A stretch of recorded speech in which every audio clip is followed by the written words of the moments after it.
All right, guys, welcome to our fourth episode of Time with Julius. Our guest today is a young businessman who lived and studied in the United States for about 5 years and even had the opportunity to work with Wall Street. But he said, nah, I want to move back home. I want to come to Ghana. I want to live in Accra. And then he decided to purchase 10,000 acres of land to do agriculture, even though what he studied in uni has nothing in relation to agriculture, but he made that bold step to go into agriculture. So we have Nana, Agro Kings. Thank you. Okay. It's a pleasure to be here. All right. Thank you for coming. Time with Julius. So my first question to you, how was it transitioning, coming back home and also get into agriculture, even though it's not what you studied in uni?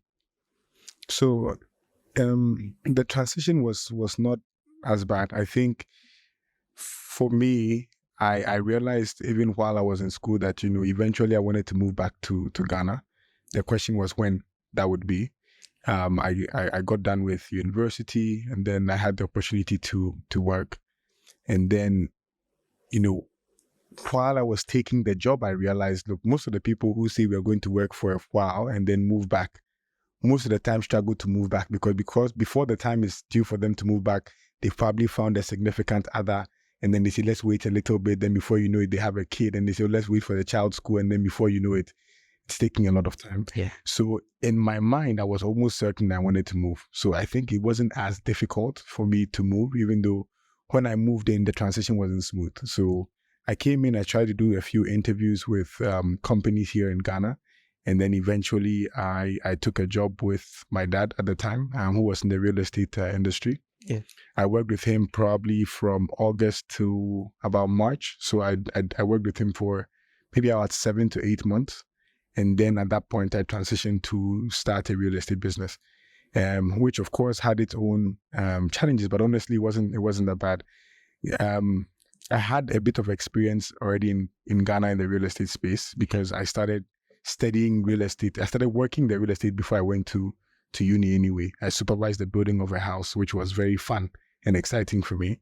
So I think the transition was pretty easy. I think I could always see opportunities coming from the US. I studied computer science and information systems. So if you come to a country like Ghana where a lot of technology is in there, where people, most of the time, for instance, one of my biggest moments were when I realized police is typically the one who reminds you that your driver's license had expired. Yeah. Because most of the time when you look at the back of your driver's license, you're supposed to renew it every 2 years. Yeah. But most of us just don't remember. And there's no system to be able to allow us to remember things like that. So those were the things that I saw. Look, opportunities in Ghana are endless. And I think this is the place to be. Even though, of course, it wasn't as comfortable. The routes aren't as great. Yeah. Internet connectivity isn't the best. You have to pay everything with cash. And things like that. But I think that all in all, because I could see a lot of opportunities, it made the transition a lot better for me than for most people. Okay, so you always knew that you was gonna come back anyways. I always knew I wanted to come back. So why agriculture? I wouldn't say there's an easy answer to that. Yeah. I started out in the real estate space. I did that in fact, I still do real estate even as at now. What happened was I had a friend who had done some work in agriculture. So he was a very good friend in senior high school. I went to Prempeh College in Kumasi. And my friend had gone on to do agric engineering at University of Ghana, Legon. So while I was doing real estate, in fact, because I heard he was an agric engineer, I assumed he had some engineering experience. So he could work with me on the real estate side. So he worked with me for a while. But then he kept encouraging me that, look, Nana, agriculture is the way, agriculture is the space we need to be in. How about we make a little investment in agriculture was his proposal. So sometime in 2016, I did a 15-acre investment in maize farming. And the plan was that this gentleman who was working with me at the time would then take care of the farm. It didn't work out very well. I think he got a little busy doing other things other than managing the farm because he was out around the Akuse area. And he wasn't going there very often. So I continued to do my real estate in Accra, and then he was supposed to be supervising what was going on in Akuse. That didn't work out. I visited the farm one day unannounced, only to realize that he had not been there for a month. Yeah. And a lot of what we needed for the farm had not been given, even though I thought from our side we had done it. And so that didn't work out very well. Yeah. And so I kind of closed down the farm that day. So I got to the farm. I said, look, I'm done here. This is not going to work. And then I left that business. In my church, I met another young man who had said he was doing animal rearing. So he was doing some cattle farming, where he goes out to the north, buys cattle, and then he brings it to Akuse, around the same area where my maize farm was, funny enough. And then he had somebody who was there who was taking care of his cattle. And then he also had some mango farm somewhere. But again, if I backtrack, sometime in 2012, on my way back from the US on a trip, I remember reading some article which spoke about the fact that Africa had the most unused and fertile lands in the world, and we're using a little under 10%. I think specifically the article mentioned we're using about 8% of our land. So at the back of my mind, I always knew that, look, the opportunity is big in agri. I just didn't have enough experience in the space. And so when this guy spoke about the cattle, as if I was crazy, I went ahead to invest in that as well. I bought about 16 cows from the north. After you were disappointed, with my maize, yes. So then I bought this cattle. They came to Accra. One day I visited the farm and I said, hey, can you show me where my cows are? And then he showed me my cows, less 3. And I said, where are the other 3? He said, oh, I was calling you on a particular day and you didn't pick up. But I was calling you to tell you that when we went grazing, when the cows went to eat, 3 of them died. And that was the end for me. I said, look, I'm done here. Please sell all the cows and give me my money back. He's still not paid me yet. I'm still waiting for that for that payment. But then that was it for me. And then I went back. So all this while, I'm still focusing mainly on my real estate business. I went out to the Akuse area to work on a real estate project with some prominent man at the time who wanted me to do some work for him. And then the chief, when we're leaving, gave me some rice. And he said, look, this is rice that my local people make. And I loved it. I mean, at this point, prior to that, I used to eat a particular imported rice brand, which I enjoyed. And because I consume a lot of rice, I used to eat rice a lot. And I really liked it. So I went back to the town when I was working on my real estate, and I was like, Nene, can you give me more of the rice? But what he gave me wasn't the same quality. And so then I investigated a little bit more, and I decided eventually to invest in rice. So I wouldn't say I did it consciously. Yeah. I always knew about it, and then I stumbled on it. And over time, COVID-19 really is what pushed me significantly into the agri space. Because what happened is real estate was considered non-essential services, but the food business was considered essential services. So at that point, I had more time. The routes were clear. Yeah. So traveling to the farm was easy. Yeah. And so I used that opportunity to spend more time on the farm. And today we have what we have. Right. And then after COVID was done, honestly, I realized the impact that is possible on the agricultural side, the financial benefit on the agri side was a lot better than any of the other businesses that I had engaged in before. All right. So I'll come back to the rice, because that's the main thing that you do in terms of that when it comes to agriculture. Mm-hmm. But when I came to the farm, one thing I realized was your relationship with your staff. Mm. An average Ghanaian manager, will be very firm, hard, harsh, strict, But what I saw was you've given your staff the opportunity to come to you anytime. You were down there on the floor with them, laughing with them, but I realized one thing. Someone came to you when we went to, took us to one of the plots where you do the farming, and I could see you were a bit upset or something, but the way you spoke to them, you kept your calmness, I loved it. Why do you use that approach? Because you don't get it everywhere. I don't think I have an easy answer to that. I think a lot of it may be my perspective of what's happening. Again, I love my team that I work with. Mm. A lot of the team we built kind of from scratch. Most of the people who work with us, they came to us as interns. So most people who were in school wanted some, internship to do. We've built up a lot of the capacities over time. And you realize that a significant part of my working population as well is young. We are very intentional about the demographic of the people that we work with. And put this with Julius, you may be impressed with the farm, but realistically, I am one man. There's no way I'm able to build out a farm that size. A lot of what we are able to do today is because of the sacrifices that these people make and because of the dedication that they have to what they do. I was telling a friend of mine earlier this morning that my team typically will come to work as early as 6 a.m. I see people going to work as early as 5 a.m. And they're on the machine and they're going to the field to go do one activity or the other. We have evening meetings. So officially the farm closes at about 4 o'clock or 4:30. And then the managers have an opportunity to have a meeting to discuss what they're going to do the next day. Yeah. Some of those meetings will go up to as late as 8 p.m. because they're just discussing challenges they had in the day and they're helping each other to solve those problems. And to me, as a leader of this kind of team, I see the effort. I see the dedication that they put towards the work. And I'm happy to have provided them an opportunity to express themselves. Yeah. And I think the least I can do is just to show them some respect and to show them some love. I think we've become like a family. Family, yeah. And yeah. Yeah, because I was gonna also ask you, how do you manage?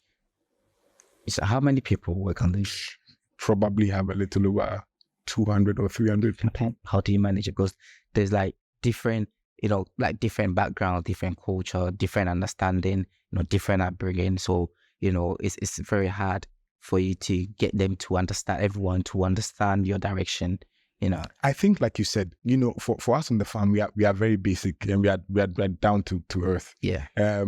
If you go to the farm and you saw us wearing outfits, I don't wear a different outfit to what they all wear. When we print out shirts, there's one that they give to me and they tell me even on Mondays, this is what we wear, on Tuesdays, this is what we wear, and I follow that. I am on the ground. I mean, I can go to the farm earlier than some of them come to work. And if I see a problem, I may tell them, hey, I went to your field today and I saw that the water was going out. And so I used the shovel and I sorted it out. And so I think when they see and observe that, for instance, there are times when, some of the workers need to be dropped off and there's no driver. I will pick up my car and I'll go drop them off. So I think they realize the level of involvement. And so they're all at the same level. We're trying to achieve the same goal. We're trying to achieve the same targets. And so I think that commonality allows us to be able to have one voice. And like you said, I don't make my love for them change the need for discipline or the need for correction where needed. Yeah. So on our farm, for instance, there's something that's interesting that you would see where we charge people money, where people do things like, look, you were supposed to be here today. Why did we not move the harvester from where it was to where it needs to be? Or, we didn't place a tire underneath where the iron touched the road so that it prevents it from rusting. I'm going to charge you 50 cedis today because of that particular action. Guys, get ready for it. I'm going to use that strategy. And it works. Yeah. It works. I mean, for most of them, I say, look, you're going to have to pay it up now before we continue to engage. Typically, they say we don't have cash. I'll say you have to send me Momo. Yes. When I get the transactional alert, I will then go ahead and continue to have a conversation with you. If you don't have the money, we'll take it out of your salary. But if you pay me a little later, it will be more expensive than what the current charge is. And so there's a culture that I have with them and they have with their team. If we all use walkie-talkies on the farm, for instance, because we don't have good network, right? And then we have a rule. Look, if I try to radio you online and you are not available, you will pay 10 cedis. And you would have no excuse. Now, if you left your walkie-talkie at home, you will pay 10 cedis and you have to come and rent one because it means that you have removed yourself from all the activity that's going on in the farm and that comes at a price. And so you realize that even some of the people who work with me also charge their subordinates and, it's a ripple effect that we have, but it's all done in love. And I think everybody kind of understands it. I love your strategy, man. I'm going to adapt that, Right. And also, I'm still on the farm. Mm-hmm. One interesting thing I saw yesterday, when I came to the farm was women empowerment. Mm-hmm. Most of your staff are women. Yeah. And the traditional farmers. Maybe now you are changing the narrative, because before agriculture is for men, but I saw something different where the little girl driving, like operating this big machine. Yeah. I can't even drive it. Yeah. I wouldn't know where to start from. You get it? But they are doing that. How? I mean, so I'm going to say something that may be a little bit more controversial to the men, but really I have realized that women take better care of machines than men do. And that's something I observed. There are a lot of studies to prove that women are better caretakers than the men are. And so as a company, we are very intentional about it. So we have a program called Women in the Driving Seat. And the women in the driving seat, what we basically do is we open up applications and the women get to apply. And then we train them on how to operate a tractor, how to use Microsoft Excel for soft skills. And then we also train them on how to fly or pilot a drone.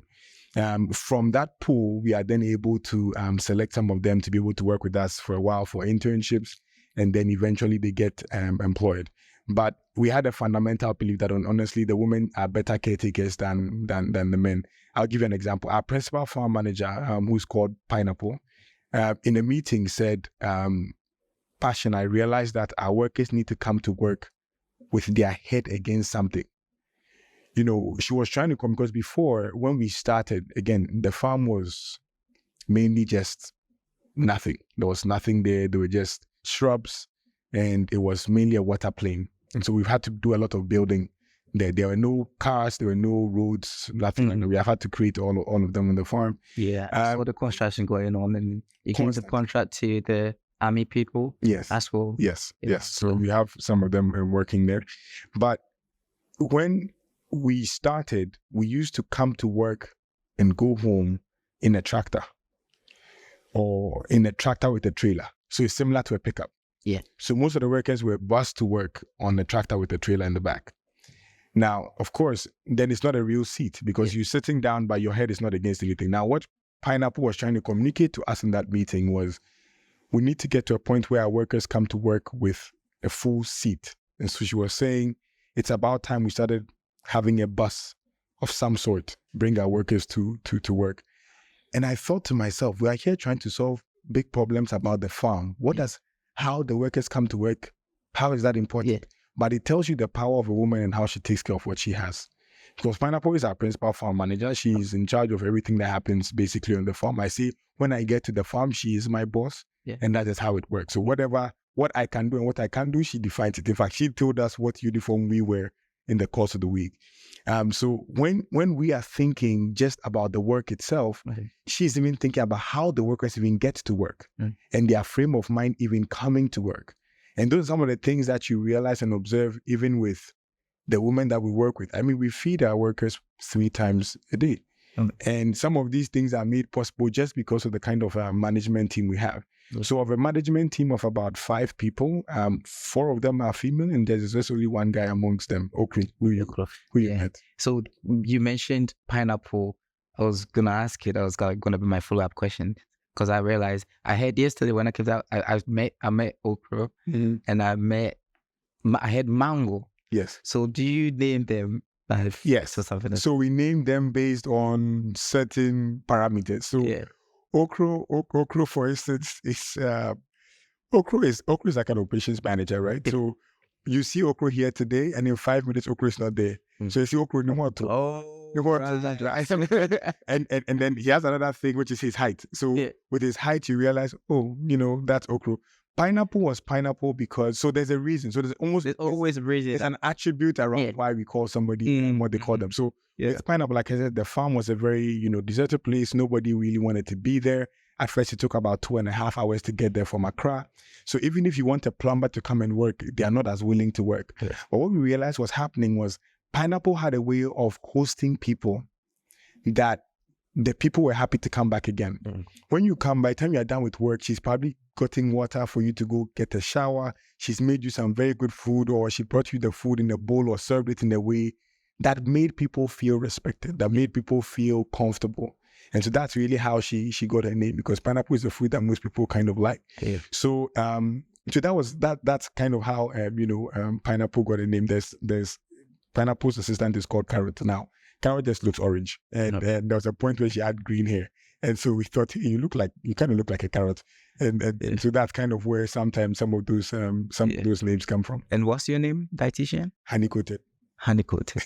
Right. I know you've got other businesses, which is the real estate and our stuff that you do. And you have the farming, which is the agriculture. And the main thing you do there, I know you do our stuff. You do the cashew, you do the fish farming, the tilapia and the catfish. You do Some vegetables like pepper and everything. But your main thing is the rice. Can you walk us through can you talk us through the process?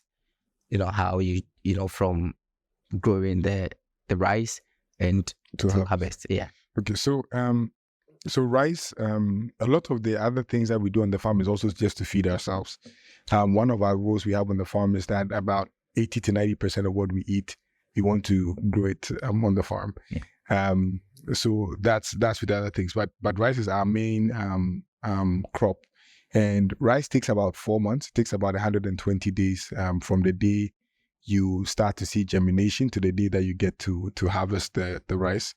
There are a couple different ways of growing it, of sowing the seed. So the common way is by broadcasting the rice. So you have rice seed just being thrown on moist land, preferably wet, and then you start to see germination, and then you do all the different protocols for that. So you give it different fertilizer, insecticide, all these kinds of things, and then by day 120 you are ready to harvest. The preferred way is to transplant the rice. So that's where you keep the rice in the nursery, where you grow it between day 0 to day 21, and then you take that seedling and then you transplant that on the field. That's a lot better. It's a lot cleaner, a lot neater, and a lot better to manage, and then you also have better yields when you do that. But for us, for our capacity on the farm, we do all types of rice seeding. So we do some dry seeding. So sometimes you plant it when it's dry, especially during the dry season. When it's wet, like now, when it's raining a lot, we prefer to do what you call wet seeding. But our preferred method really of planting rice always is going to be transplanting. And then you have to give it a 120 day. And another example, another very important thing to know about growing rice is you require a lot of water. Right. And you require very level land. So we spend quite a bit of time preparing the land, making sure it's very level before you go ahead and plant the rice. And then when you plant the rice out of the 120 days probably stays in water for about 70 days of that 120 days. So those are things that you have to be managing throughout the process. But honestly, I would do rice any day. Yeah, I kind of like what we do and how we do it. And the greenness of the fields is very refreshing and therapeutic as well. Yeah. So, that's a bit about growing rice. Who are your consumers? Is it the Ghanaian people or is it the foreigners? Do you import, where do you get a lot of, So yes, we mainly sell in Ghana. Our goal was to grow rice from the center of the world to the end of the world. And so we currently do send some of our rice to places like Belgium, to Germany, to the US, to the UK, and other parts of the world. But at the moment, the bulk of our rice is sold here in Ghana. We in 2022, a lot of our foreign clients were taking product, but we're not paying. Right. And honestly, we didn't have as much time, and it wasn't as easy to be able to recall some of that money back. Because most of them were Ghanaians who were staying out there as diasporans. And so we just kind of came back to our local people, where we were able to then quickly go to your shop and then collect our monies back. But yes, at the moment, probably more than 90% to 95% of our rice is sold here in Ghana. Okay, about 90%. Okay, so but you expect about 10%. You export about 10%. Yeah, 9 to 10%. What's the challenges now for exporting? It's about the people who are on the other side. Yeah. Right. So, somebody who lives in Japan, comes to see us here. I'm happy to take X quantity, and then we deliver that to them at the port, and then they handle their shipment. Yeah. And there are people who sell other Ghanaian products in these stores, like people who sell yam and send yam and Maggi and all these things out of the country. Those are people that you deliver to either in their shops or at the Tema port, and then they export it. But really, collecting some of those monies have proven difficult. Yeah. So now it's like, look, you pay us cash and then you take the product. We don't worry too much about it. And that's kind of been our new model. I'm sure once we get the right partner who can handle some of these sales externally, we'll be happy to do that. Because part of how we built the product is to be able to be a global brand. And we are building a relationship with a company that's in the Middle East and who wants to supply in Iraq and Dubai, funny enough. Yeah. Because they currently take from Thailand, and the quality of our rice is similar to that which comes from Thailand, not as much what comes from India. And so people like that are happy to take the product. But again, for lessons learned, you pay cash, we deliver the product, and then you handle distribution in that country. Yeah. I just found out that we can even grow rice in Ghana. I didn't know. Yeah. And we Ghanaians tend to import most of our, food. Why do you think Ghanaians are not, growing our own food? Why do you think the problem? Where do you think the problem is coming from? I think a bit of it comes from the Ghanaian. First of all, I have realized that it's either the way we have been taught. Yeah. We've been taught to think that local things are inferior. A bit of it is from that perspective. And there were a lot of adverts when we were growing up that Modi 11, rice translated. Rice must be slender and must be singular. But in actual fact, when you go to countries like Thailand and Japan and countries that actually grow rice, they don't eat rice that actually is 11, because most of the time that rice is very old. It's rice that is more than a year old, rice that's more than 2 years old. Most of the time, 3 to 5 years old is probably rice that comes out that way. Wow. Because rice is a lot of water. So what we then realized is when we sell our rice, most of the time what you are taking from the store is less than 6 months old. Okay. And so we even have on our packaging that cook with less water, because the rice already has quite a bit. So you just have to add a little bit and then your rice will be good. If you cook with the normal water you use for imported rice, you'd realize that it's a little softer. And so we find some people who complain about that why is the rice not as Yi11 and it's not as hard, and I don't use as much water, it's too watery. And because we grew up with the advert, rice has to be a 11. And I think that the local market, the local producers of rice do not go through the very difficult process of taking out the stones. So when you grow rice, it's a soil crop. It literally grows on the ground and it's to the ground. When you harvest rice, it's falling on the ground and you are working with it. So it's important the milling plant you use to take out to process the rice. So rice has a coating. It's called rice paddy, has a coating on it. So you remove the coating and then that's what you get served. But now that coating comes with some stones, a little bit of mud. So if you go to most developed countries, they have what you call a color sorter. Okay. But a color sorter takes out anything that's not white and that is not rice. But in Ghana, that color sorter is about $13,000. Right. Even for a small one. So most local producers of rice will not be able to afford to mill at a place that has a color sorter, because the color sorter also takes quite a bit of energy on a milling plant. Okay. So you don't already have electricity. You're not happy to use your generator to power a milling plant that also has a color sorter. It just makes it more expensive to run, and it's just a more expensive machine. So most Ghanaians were milling local rice from mills that don't have color sorters. And so when you are eating the rice, it's possible that you will bite into a stone. It's possible that you pour the rice into a bowl and feel like it's really dirty. So these are some of the challenges that people have certain perceptions about what local rice is. But for us, we're very intentional about that. So when we mill our rice, we tell you, if you ever open the bag of Nana's rice and you saw stones in it, please return that bag. We are happy to give you a new one. Wow. So we are very intentional. When we were milling at places that their color sorter wasn't very good, what we then did at the time, which was sometime in 2021, I did this myself.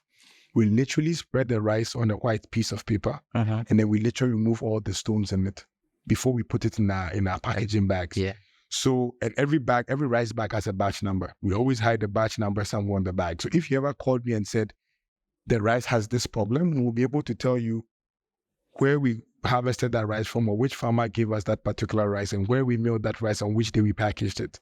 So that allows us to trace where the problem could potentially be coming from.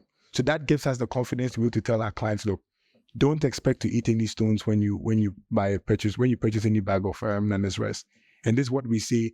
We want to be able to allow our rice to go from the center of the world, which is Ghana, to the end of the world, to compete with any other type of rice, whether Thailand, India, and wherever. And then what's the thing about, when you return the bag? When you say, yes. I love that. Who brought that idea? It's interesting. So we have a project called Project Smile. What we realized is this is Ghana, and there are a lot of students who are in our rural areas who go to school without a school bag. And I never thought this was a problem. I never thought it was a major problem until I stayed in, where the farm is kind of rural. And when it's raining, students' notes are basically brought to nothing because the rain beats their books leading to class. And then we learned that this problem was big. However, we had a client who was in the Brong-Ahafo region who loved the packaging of our rice bag. And so he said, look, why don't we use this packaging to make a school bag for a kid? So I went to church one day, and then when somebody in church said, I really like what you're doing with the bags. And I said, I don't know it's amazing what you're talking about. And so I called a member of our team and I said, what is this thing I'm hearing about what we do with our rice? And he said, oh, Nana, there's a client we have who's in the Brong-Ahafo region who is doing this and giving it to students. So I literally called the guy that week. And then I said, I thanked him for what he was doing. And then I asked him to come to Accra and meet with us. And then we provided him with accommodation. And today he's on the farm with us. And then we committed to working with them to be able to provide school bags for 500 pupils who do not have an opportunity to own a school backpack. So we tell people that, look, when you eat our rice and you are done with the packaging, we are happy for you to return it to us. We'll give you 50 pesos per bag. So we take that bag back and then we give it to this team, he's called Kwame Nkrumah, and his wife is called Queen Ama. So we gave it to Kwame Nkrumah and his wife, and then they turn that rice bag into a backpack, and then we give it out to a student who's in need. Amazing stuff. So let's talk about the challenges you face. I know you've said a bit of it, but let's really, get into it, because a lot of people want to put their money into agriculture because of the challenges, which some maybe, as you said, your first two attempts didn't go well, but it takes only a few people to go back to it and do it again, because then they lose trust. True. I'll say two things. First of all, I think people need to start with a reason, and with a very good reason. Look, Julius, unfortunately, here in Ghana, a lot of our food is controlled by people who are not Ghanaians. A lot of what you and I consume. How does that make you feel? It's what makes me stay on the farm. It's one of the things that has inspired me to stay there. Because the largest tilapia producer in this country is not a Ghanaian. The largest rice producer, the largest rice farm before us is not a Ghanaian. In fact, there are about 4 commercial farms I know, and none of them actually belong to a Ghanaian at the point where we're starting. And for me, that's not good. Because on any day that these people who come from these different countries, Brazil, India, Germany, France, on any day they are done, and there's a need for them or the founder dies, or there's a change in strategy. Yeah. What happens to us as a country? And so for me, that's the reason number one. I think the Ghanaian needs to realize that we need to take control of our food system and our food ecosystem. I have very good relationship with these foreign entities who are in Ghana, but I want to see more Ghanaians around the table. So that's one. Number two is a major challenge really is supervision in this country is difficult. I can't lie to you about part of why I need to be on the farm, that much is really because it's not easy for you to say somebody should go to work and expect the person to actually be at work. Yeah. And so it requires, if you want to make an investment in agriculture, if possible, you should be where the action is. And yeah, a lot of people see agric as a side But honestly, it probably makes you more money than what you are doing as your main. If you make the right investment and if you make the right calls. And there's a way that I didn't know anything about rice farming prior to going into it, but I just stayed on the farm. I committed myself to learning. And today I know quite a bit about rice. And so I think that the more and more you are involved in it, because most of us, I mean, the experience we have with agriculture is agric science when we're in GSS. If you didn't do agric science in secondary school or university, your only experience with agric science is GSS, which was talking about using a hoe for preparing land and things like that. Yeah. I didn't even take mine seriously, which I regret. But today it's how we all eat. I mean, when COVID happened and you saw the really important job, the tractor driver was considered important, the banker wasn't. The farmer was considered important, so you realize that there are certain parts of an economy that the people need to take charge of. The people need to own. And I think for me, it's not a bad idea for you to actually decide to spend more time on the farm or on the agribusiness you're looking to engage with a little bit more than not. And maybe I would also add one more piece of advice. You should probably get somebody who you're comfortable with to do it with. If possible, if you want to do onion farming. When I was going to start rice, I took a trip from Accra to Nkransa. Nkransa was 9 hours away. Wow. I went to spend some time with Mr. James Boateng, who was the national best farmer for 2019. Okay. And I spent a whole day in Nkransa just meeting with him, talking with him. How does he do the work? How does he work with his workers? In fact, that's why I met Pineapple on his farm. Where she was doing an internship there at the time. And with Mr. James Boateng, on any day I could give him a call and say, look, this is what I'm doing. This is how am I on course? There's a head of corporate affairs at a different farm, a very big commercial scale banana farm. And I also had a meeting with him one night and just asked him all the questions I wanted to ask, just so that I got more comfortable doing what I was about to do. So I think sometimes it's important not to just use our macho or use our strength to get in and say, look, I have the money, I'm going to do this. But you engage with somebody who's actually been in the space for a while and then, know what the potential pitfalls are, how to make the investment. I remember one advice one of the guys gave me was, Nana, if there's a cheaper way to do something, do it. And I never, it was a very strange piece of advice. But his point was, if you don't know what you are going to do, don't always think that money is the solution. And I think that advice has served me really well. When I came to the farm, the equipment that you have, the facilities, is that not money? It is, but again, I will tell you, no lie. I mean, when I started this, we started with 11,000 cedis. This was sometime in 2017, 2018. It was 11,000 cedis. 11,000 cedis. Yeah, and then we started investing. We've grown very incrementally. We've just grown very fast. And you see, like I'm saying, I am on the farm myself.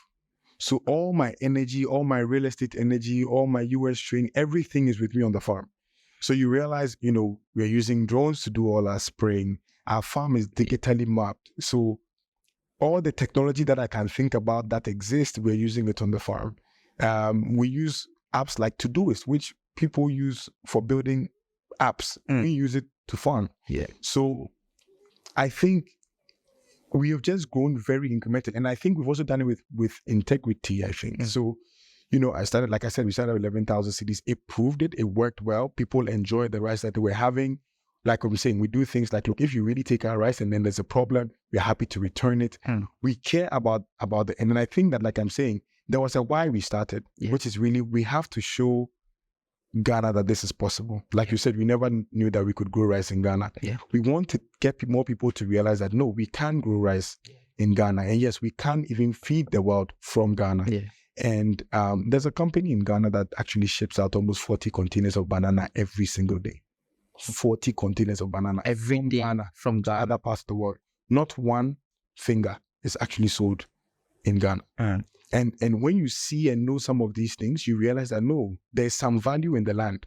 And so we need to actually, pay attention to it and then make use of those values. So that's really kind of where I am. I'm like, look, this thing is doable, this thing is possible, and we must do it.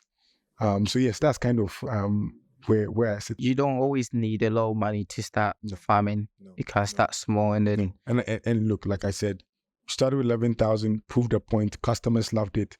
Then at some point, I did what you call family, friends, and fools. So I talked to some of my friends, hey, you know what, I'm happy to take 10,000 from you. Yeah. I will give you 13,000 in the next 1 year. Mm-hmm. And then I honored my part of the bargain, and I built this over time.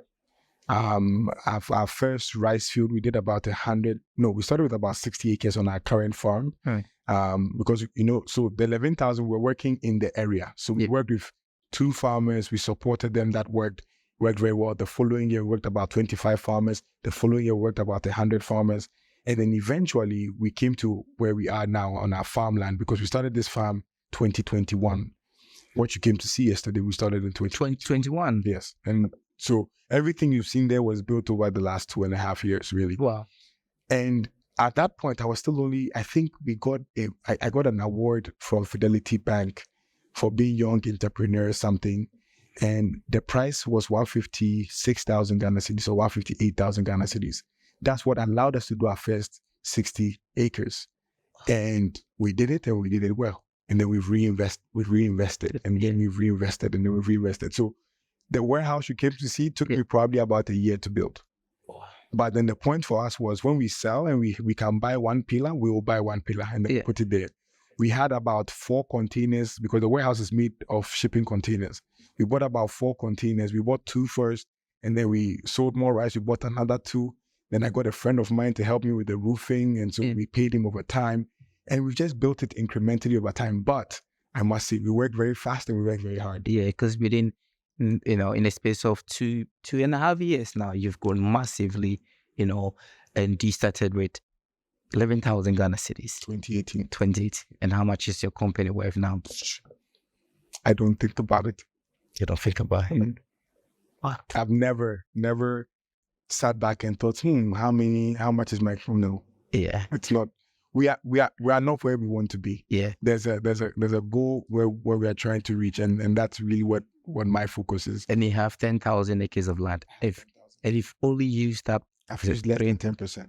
Less than 10%. I have a lot of work to do. And you always producing. You always doing something different. Yes. In fact, our farm is a fully irrigated rice farm. So what it means is, there's nothing like dry season, rainy season. Whether it's dry, whether it's raining, we always have water. We harvest rainwater that comes all the way from Afeni and ends up on our farm, and then eventually ends up on the water lake.